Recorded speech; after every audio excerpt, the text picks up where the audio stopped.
In the dark shadows, in the white cold, fearlessly we search for knowledge new and old. We drink the strong spirits and read the ancient tomes. The order of the Abracast. We are the brave and the bold. The Abracast. Occult, history, conspiracy, and violence.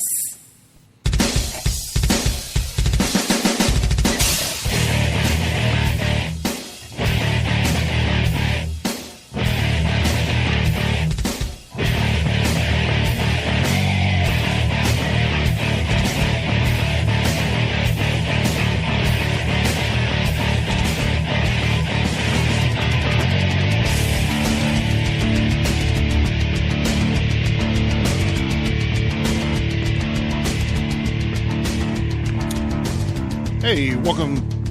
Did I start too soon? I might have started too soon. Hey, welcome to the Abracast. I'm John Towers. This is our Wednesday episode. We're going to do another The Many Lessons of Zarathustra. This is going to be part 4. If you remember from last week, we are doing the lesson stuff on these Wednesdays now because just doing them once a month for Fellowcraft, I'm not doing enough of them to keep current with when I read the book. So we're going to be doing more of them on the regular stream. I got something nice and fun cooking for the Fellowcraft episodes though going forward. So if you're a fellow crafter or above in the degree system, thank you very much. And I got your back. Okay, so without any further ado, we're gonna just jump right into it.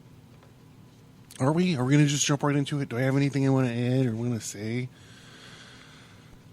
Well, just thank you for the folks who support the show on Patreon and Subscribestar. I appreciate it.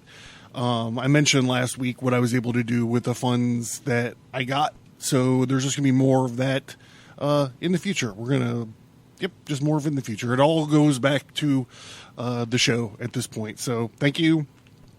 So Zarathustra is talking. His next speech is about on the gift-giving virtue. So we're working off of 3 different sources. The summary, which is the first portion, is from Sparknotes, and then we go off this Existentialism in Thus Spake Zarathustra file, essay, PDF file. I don't know. You can find it online. And then the last bit is kind of a traditionalist sort of breakdown of it from Grade Saver, which is a great resource, by the way. I hadn't found it until I was prepping this episode, but I'm seeing it as I go on. I'm seeing it more and more. Oh, also, besides doing stuff for the show, I was able to purchase a book for an upcoming episode, thanks to the folks that are supporting the show on Patreon and Subscribestar. So just wanted to throw that out there and let you guys know that. So Zarathustra here is talking on the gift-giving virtue, and Zarathustra decides to leave the town of Motley Cow, which I believe is the same cow where we, in our favorite Zarathustra story, encountered the tightrope walker. He gives one last address. Gifts should be given out. Gifts should only be given out of an overfullness in oneself. Like Zarathustra, with his wisdom, he leaves them, urging them now to seek their own paths and not simply follow his own. So it's fitting that Zarathustra is talking about giving gifts and bestowing virtues here, after I ham-handedly asked you guys to check out my Patreon and my Subscribestar. The Existentialism paper says on bestowing virtue, or on the gift-giving virtue, at the close of the first part, reinstatement of the major themes, a critique of the longing for afterworlds, and a teaching of the gift-giving love expressed in the imagery of a golden sun. Remain faithful to the earth, my brothers, with the power of your virtue, and let your gift-giving love and your knowledge serve the meaning of the earth. Thus I beg and beseech you, do not let them fly away from earthly things and beat with their wings against eternal walls. Alas, there has always been so much virtue that has flown away. Lead back to earth and the virtue that flew away, as I do, back to the body, back to life, and that it may be give the earth a meaning, a human meaning. Great Saver on bestowing virtue. The time has come for Zarathustra to leave the motley cow, and he and his disciples walk out of town. As they are walking, Zarathustra tells them that he wants to walk alone, and his disciples give him a staff on which he can lean as a present. And Zarathustra is very pleased with the present, and he gives them a teaching. He compares their search for the overman to the mining of gold. Gold, he tells them, is valuable because it is uncommon. Their virtue is the same. It is an uncommon virtue for a man to seek and ascend to the level of the overman. But because it is uncommon, it will soon become very valuable. So men's souls will strive for the treasures and the gems of the overman. This is selfishness, but it is a good selfishness that Zarathustra calls holy. It is a good selfishness because though Zarathustra and his disciples take these virtues for themselves, they do so in hope of bringing the overman to the rest of mankind. There is another selfishness as well, a sick selfishness. This is the selfishness that takes for itself but has no desire to help mankind. This selfishness does not care if others ascend to the overman. A person who looks through history will be able to see signs of those two kinds of selfishness, and must be able to see the underlying passions for good and evil. Zarathustra is a man who can read such signs, and he points his disciples to the path to ascension.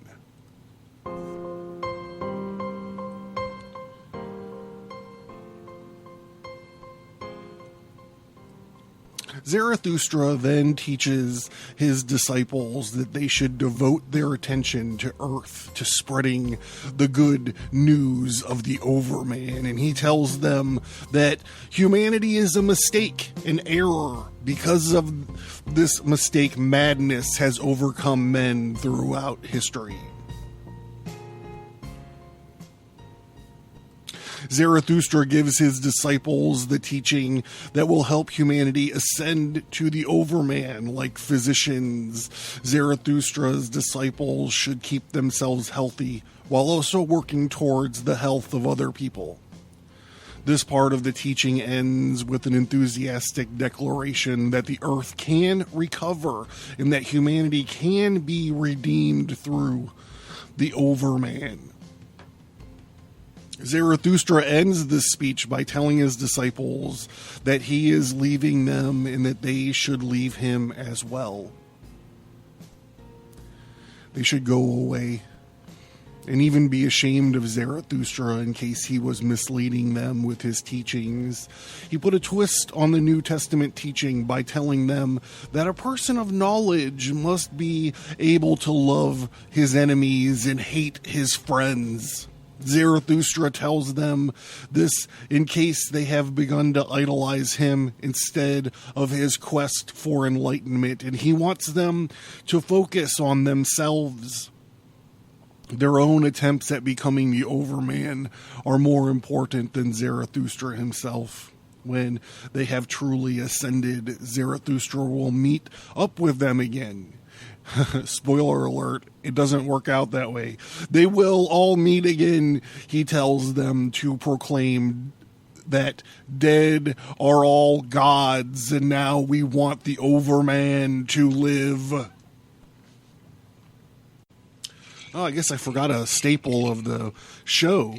If you're playing along at home, now is the time where you should grab your vessel of the art and mix up your favorite weapon of mass distraction. And here's to swim in with bow-legged women.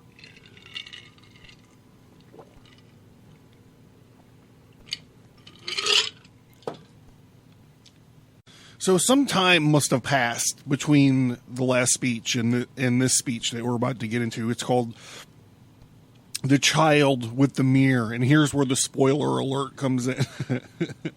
The Child with the Mirror, because this is why I think some time's passed, because we find Zarathustra back on his mountain. And Zarathustra dreams of a child showing him a mirror in which he sees the face of a devil. And realizing that his enemies are perverting his teachings and full of new need to share his wisdom, Zarathustra descends from the mountain and returns to his people. The Existentialism paper says, the child with the mirror, Zarathustra, returns to his mountain, and in the solitude of his cave, he is startled by a dream in which he looks into a mirror carried by a child, and he is startled because he sees the mirror, not himself, but a devil. As Zarathustra interprets the dream, his teachings are in danger of being misunderstood. My teaching is in danger. Weeds pose as wheat. My enemies have grown powerful and have distorted my teachings till those dearest to me shall be ashamed of the gifts I gave them. I have lost my friends. The hour has come to seek my lost ones. Zarathustra decides he must go down again to his friends and even his enemies. He knows that his wild wisdom may frighten his friends and may even want to run from it along with his enemies. And Grade Saver has this to say.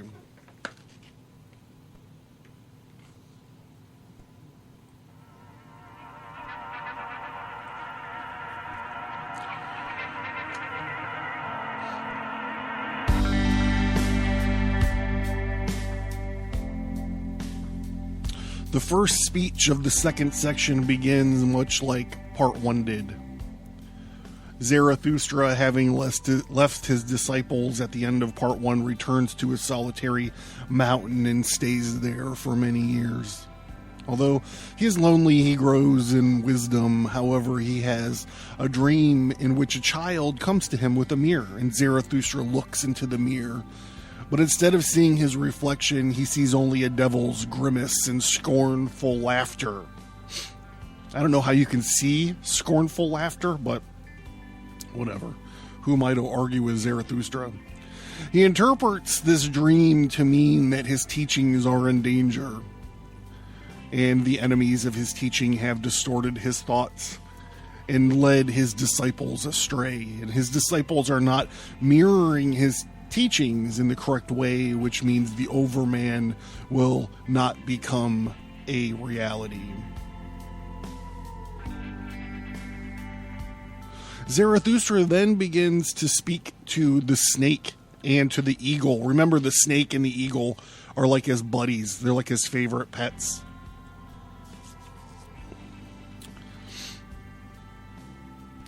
He has broken his self-imposed silence, and he feels that is necessary. He begins to use descriptive imagery to describe his return. He compares himself to a lake pouring into the sea and a warrior preparing to go into battle. This is the montage. This is like Rambo, like tying up his combat boot, sharpening his knife and putting it in the holster, and then he's tying the red bandana around his mullet. He takes joy not only in the fact that he will be returning to his friends, but also in fact that he must destroy his enemies. Zarathustra knows that his anger will reinvigorate his teachings, and even though his disciples might even be afraid of him, Zarathustra then leaves the mountain to return to mankind, to give a new kind of wisdom to his disciples, the wild wisdom.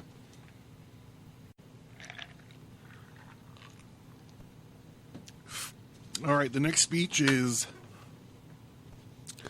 on the Blessed Isles. Zarathustra equates the creative will with freedom. A belief in God inhibits creativity because a creative God would leave nothing left for us to create. That's interesting. Do you have any thoughts on that? I don't have any I want to blurt out just yet. Upon the Isles of the Blessed, upon arriving at the Blessed Isles where his friends are, Zarathustra begins to review his teachings, which are like ripe figs falling from trees. And the first of these figs is that his friends should stop thinking about God and think about the overhuman. Instead, Zarathustra says that God is a conjecture, but it is not necessarily to say that God does not exist.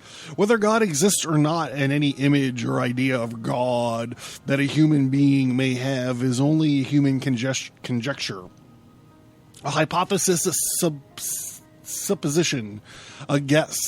It would be impossible to determine whether there exists a God apart from human interpretation, human conjecture. If one follows out the thread of Nietzsche's perspectivism, the truth of the matter would actually be irrelevant, as it is impossible to know anything apart from the human perspective. Nietzsche's first point is that all of human knowledge is just that. Human. All too human. To pretend otherwise, to claim to have the truth apart from any human perspective, is simply to avoid taking responsibility for the conjecture. All of human knowledge, whether of God or of anything, is a product of the human creative drive to interpret the world. As Zarathustra puts it, quote, "And what you have called world, that shall be created only by you. Your reason, your image, your will, your love shall thus be realized," unquote.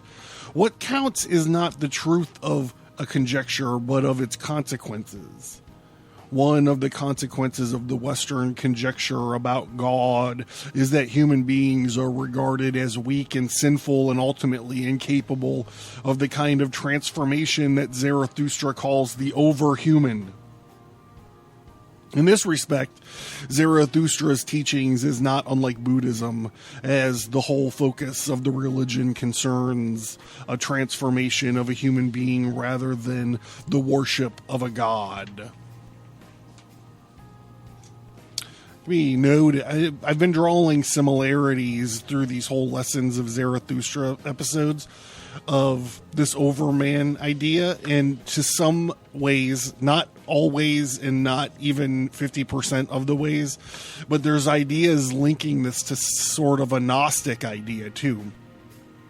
The target of Zarathustra's criticism of conjecture of God is the metaphysical supposition that true reality is unchanging and that in all that changes, all that passes in time, all that is impermanent is not real.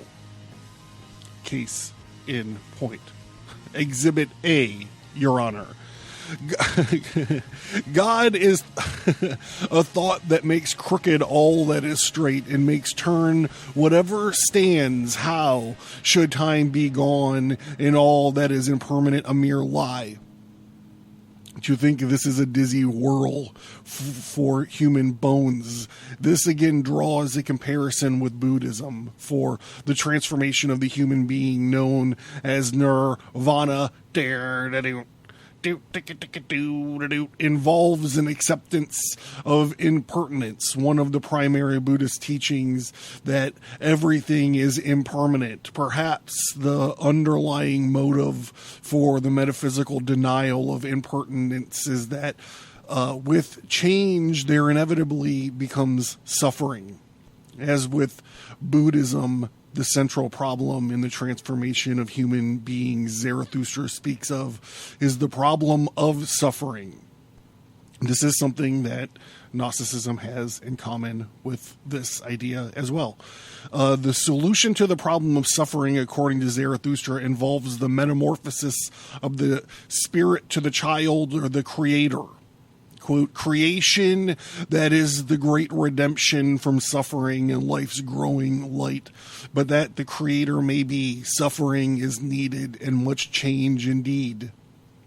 There must be much bitter dying in your life, you creators. Unquote. Grade Saver. On the Blessed Isle, Zarathustra begins a new set of speeches, not on the gentle way he spoke in part 1, but in a harsh critique of the work that his disciples have tried to accomplish. Zarathustra reappears suddenly, comparing himself to a north wind that knocks down ripe figs from their tree. Zarathustra appears to his disciples during the fall season, but even with the beauty that surrounds them, he implores his disciples not to take joy in that beauty. Instead, he tells them to look forward to the future time, a time of the Overman.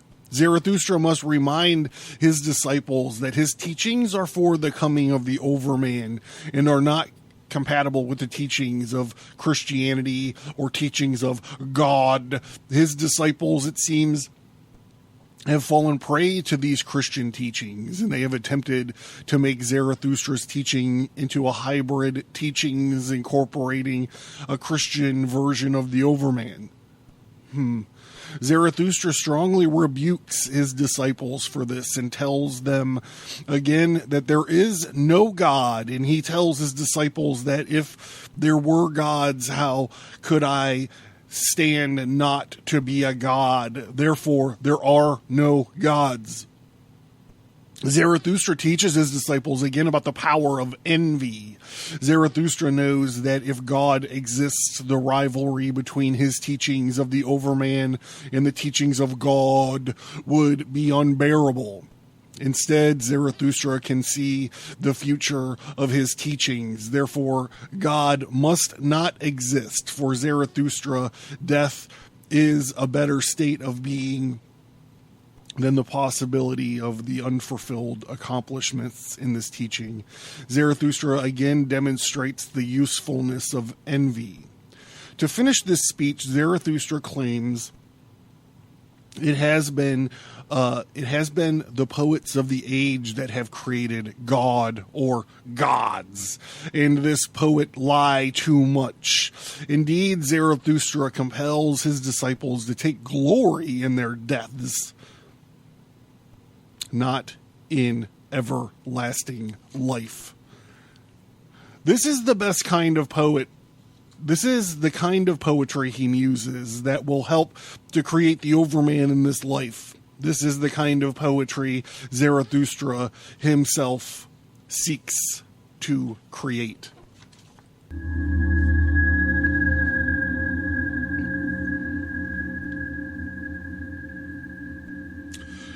On this month's exclusive Order of the Fellowcraft episode. Towards Mount Rainier, he saw 9 gleaming discs outlined against the snow, each one about the size of a C-54. Is it a function of false reporting? Is it a function of media incompetence or straight up misinformation? From my point of view, every, quote, flying saucer, unquote, story from this point on is at least a suspect for some sort of corruption. It has been over 2 years since the puzzling death of Captain Mantell. Mantell died mysteriously in the skies south of Fort Knox, but before his radio went silent, he sent a strange message to Goodman Air Force Base. Support the show at patreon.com or subscribestar.com.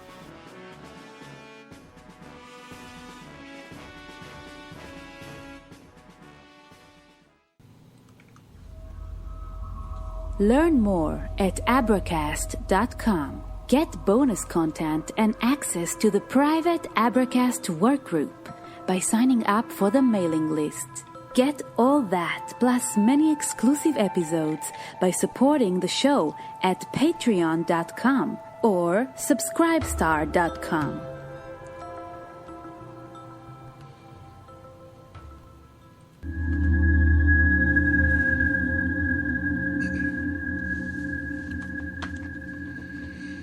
All right, the next speech here is called On the Pitying. Pity does nobody good. If we show pity and mercy to the unfortunate, they will come to resent us for exposing their powerlessness. This resentment eats away unnoticed at the insiders like a fungus. Feeling joy is better than feeling pity. In learning joy, we learn not to hurt others. The Existentialism paper says, on those who pity, the section focuses on issues of shame and pity. Shame, according to Zarathustra, has so far been a history of the human being, or rather, it is with the doctrine of original sin. That shame becomes the history of man. Zarathustra teaches differently concerning the original sin. As long as there have been men, man has felt too little joy. That alone, my brothers, is our original sin. In learning better to feel joy, we learn best not to hurt others or to plan hurts for them. Along with avoiding shaming others, Zarathustra cautions against pity. Zarathustra regards pity as one of the great dangers for the friend. Quote, but if you have a suffering friend, be a resting place for his suffering, but a hard bed, as it were, a field cot. Thus you will profit him best. Unquote. Grade saver. On the pitying. In this speech, Zarathustra addresses those that think he has become too proud. Zarathustra tells his disciples that this kind of pride is appropriate for a knower. Like, it's funny because knower would be, that would be a Gnostic. When I was reading this speech, I don't think I put that together. Gnosticism, Gnostic literally just means someone who knows. But what do they know? Would ask Dr. Stephen Heller. Like Zarathustra is, a person who does not know must compare himself to a person who does. But a person who is a knower can only seek to transform himself, ultimately into the overman. This speech hints that the enemies of Zarathustra have made his disciples believe that they were foolish for thinking of themselves too highly. Zarathustra says that this is not so. It is better to do evil than to think small. I need a drink to that. Here's the Zarathustra. He says Zarathustra's enemies think him small, but his disciples must become knowers. Only then will they become the overman. The point of Zarathustra's speech is this: a person should not take pity on or identify himself with mankind. The only way to become the overman is to harden one's heart towards pity for mankind. Instead, one should show people the way to become knowers of the way of the overman. Yeah, I like that one. The next one is on priests.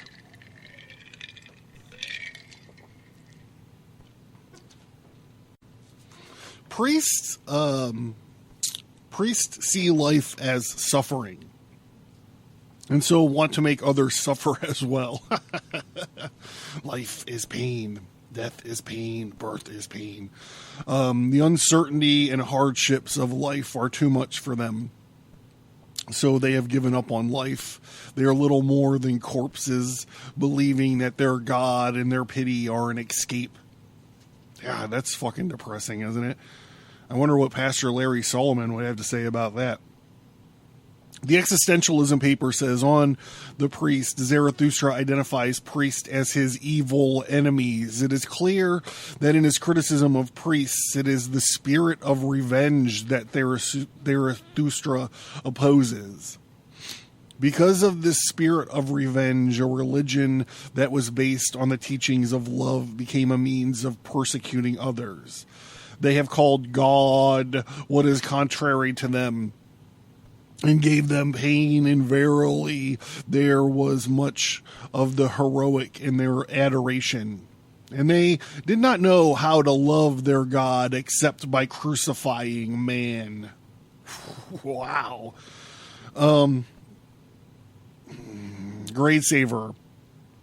As a group of priests pass by, Zarathustra takes a moment to show his disciples just how much the spirit of Christianity has distorted and manipulated the good intentions of mankind. The priests, Zarathustra says, are actually noble in intent, just as Zarathustra is. They are self-sacrificing, just like Zarathustra, and they seek something higher, just as he does. It is not the priest's fault that they are misled.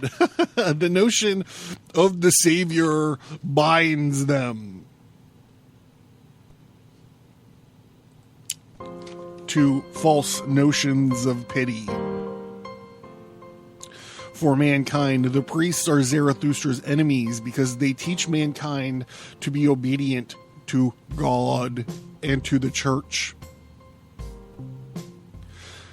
Zarathustra teaches people to look beyond this to the goal of the overman.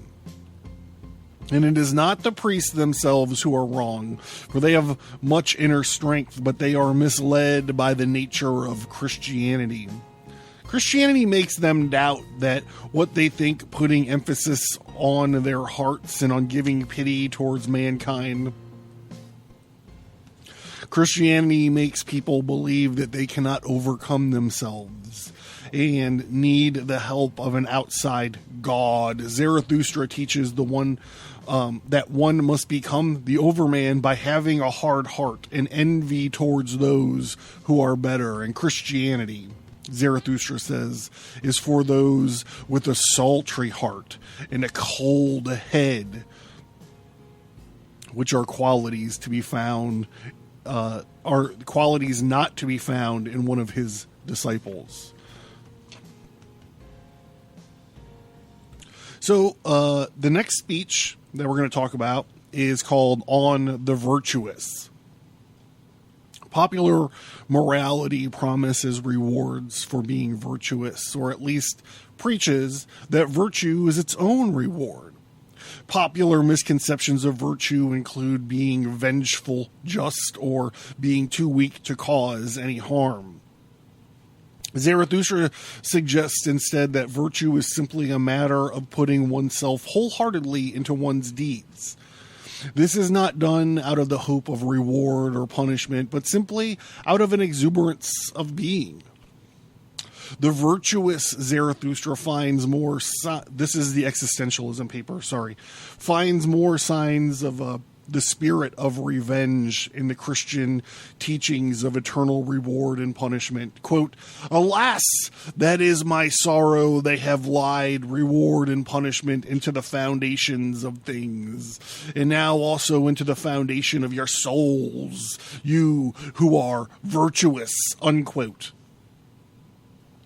Grade saver.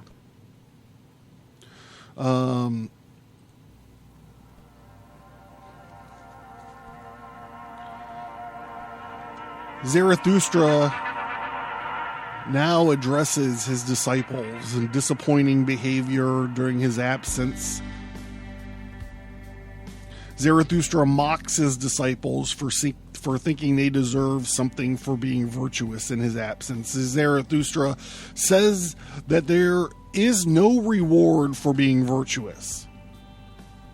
Not even virtue is its own reward. He tells them their virtue should simply be part of their being, not a series of acts done to gain some kind of reward.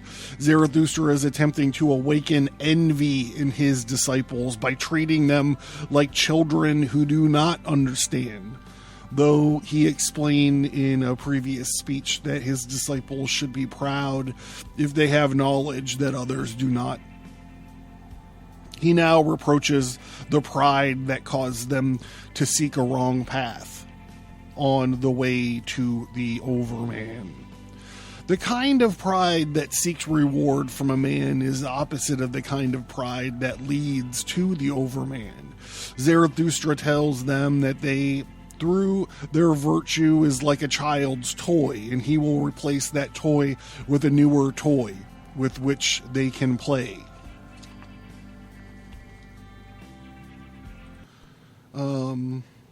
The next speech, we're almost done here. I think I got like one or two more things. Yeah. The last one is a doozy. I've figured it. Yeah, we got two more. I figured it so the last one is we're going out on a fucking home run. So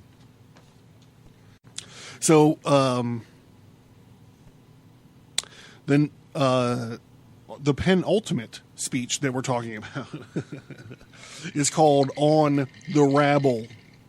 The multitudes of common people spoil everything that they touch, suffering from nausea. Zarathustra wonders whether this rabble might actually be necessary for life. By rising above the rabble, he finds purity, peace, valuable friendship. The Existentialism paper says, Zarathustra says that life is a well of joy, but this well is poisoned by the rabble, those who are afflicted with the spirit of revenge. The most difficult thing Zarathustra has to accept in order to affirm it, God damn it.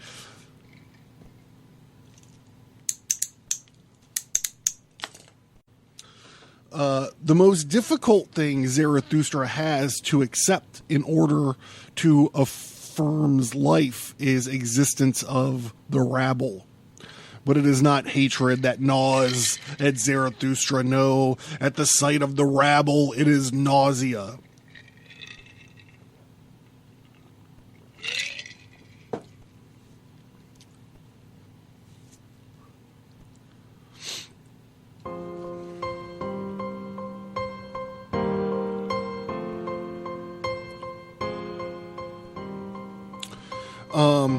Great saver.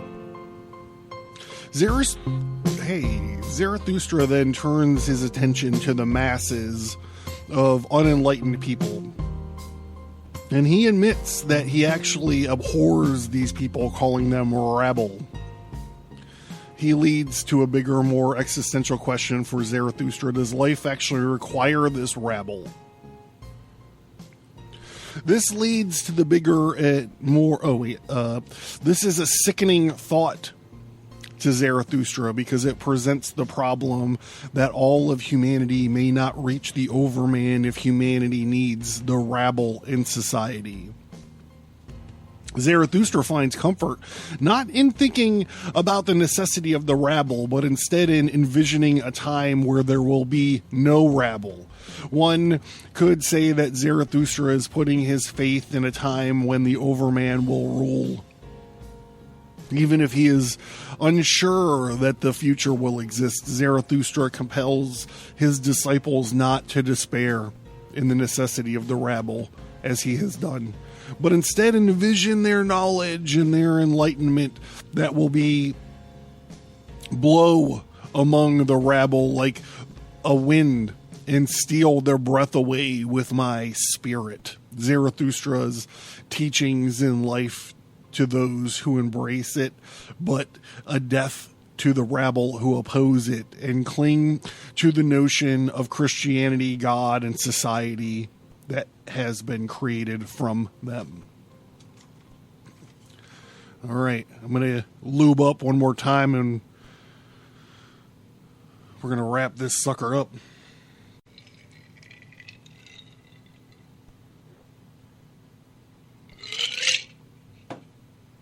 So this speech is the speech on the tarantulas. And if you listen to this episode, you will have heard me expound my wonder at the idea that Nietzsche was somehow able to predict the coming of social justice warriors. So I'm interested to hear what our three sources have to say about this. So let's just get started here. On the tarantulas, Zarathustra calls for those who preach democracy, equality, and justice tarantulas. Secretly, they spread the poison of revenge. I mean, I can highlight that. And, yeah, I mean, it's perfect. That is perfect. By preaching equality, they seek to avenge themselves on all those who are not their equals. Life thrives on conflict and self-overcoming. If we were to make everyone equal, how could we strive for the overman? The Existentialism paper says, on the tarantulas are those souls are poisoned by the spirits of revenge, and Zarathustra addresses in the secretly vengeful tarantulas, summing up his criticism of Christianity. For that man be delivered from revenge, that is for me the bridge to the highest hope, and a rainbow after long storms. Grade Saver, Zarathustra gave his disciples a parable. A tarantula spins a web to coax its enemies into it, and the tarantula then strikes with a poisonous bite. For Zarathustra, the tarantula is the teacher of equality. For my argument, we would change that. We would say that the tarantula is a teacher of equity. Whenever you hear equity, whenever you hear SJWs or politicians say equity, your red flag should catch on fire. The one who says that all men are equal. But Zarathustra compares himself to the one who strikes at the tarantula's web in order to make it leave its cave. Zarathustra strikes at the teachings of those who preach equality in order to make them leave their cage and do battle with him. Zarathustra believes that those who teach equality are preaching against nature. Nature, Zarathustra, makes some superior to others. I feel like I need to caveat this. I can't caveat Nietzsche But what I can caveat is to my comments on this. When we're talking, in my point of view, is when we're talking about the nature of the order and equality, we're not talking about race. We're talking about individuality. Some individuals are more capable than others, period. I don't think you can argue that. I don't think it has anything to do with race, religion, or whatever. So, that's just me. Oh, God. I hate trying to jump in front of landmines like that. All right, here we go. Back to it. Proclaim that all people should be treated with justice as equals. This is foolishness, according to Zarathustra. His disciples should not get caught up in such teachings. Here's to Zarathustra. Zarathustra then condemns the teachers of equality as hypocrites, and he says that they all lack to be Pharisees in power. Yet through time and inequality, they have actually gained that power. This is a distinction that Zarathustra says is a key to understanding why he has come back to his disciples. And they were getting confusing with his teachings with the teachings of those who promote equality. Zarathustra does not promote equality. He promotes the overman. This is it. This is the crux of it. The man that can achieve. I feel like I'm just repeating myself in different ways. Is that right? Is that what I'm doing? The very essence of inequality. One person must become greater than the others, and envy plays a crucial role in this process. Zarathustra says that life itself is always striving to become more powerful, to make itself higher than other forms and virtues. And by the end of the speech, Zarathustra says he has been bitten by the tarantula of his teachings of equality. But he leaves the interpretation of this metaphor to his disciples, and he hints that revenge is the necessary reaction to being bitten by such teachings. And he tells his disciples to bind him to a pillar, in allusion to Odysseus being bound to the mast of his ship, so as not to be tempted by the siren's song. Here, Zarathustra does not want to be tempted into revenge by the bite of the tarantula of equality. He must continue on towards the goal of the overman and not to be sidetracked by such things.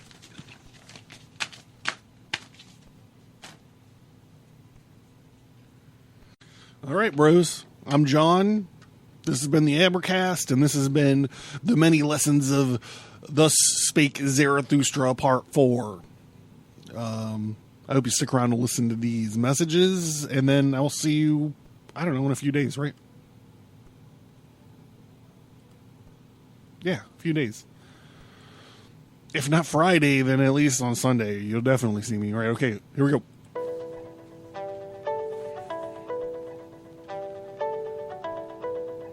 Thank you for listening to this episode. Send an email or visit us on social media to let us know what you think about this topic. And please remember to leave a 5-star rate and review.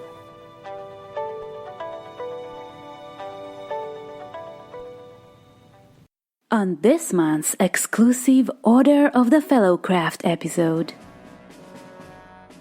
Towards Mount Rainier, he saw 9 gleaming discs outlined against the snow, each one about the size of a C-54. Is it a function of false reporting? Is it a function of media incompetence or straight up misinformation? From my point of view, every, quote, flying saucer, unquote, story from this point on is at least a suspect for some sort of corruption. It has been over 2 years since the puzzling death of Captain Mantell. Mantell died mysteriously in the skies south of Fort Knox, but Before his radio went silent, he sent a strange message to Goodman Air Force Base. Support the show at patreon.com or subscribestar.com.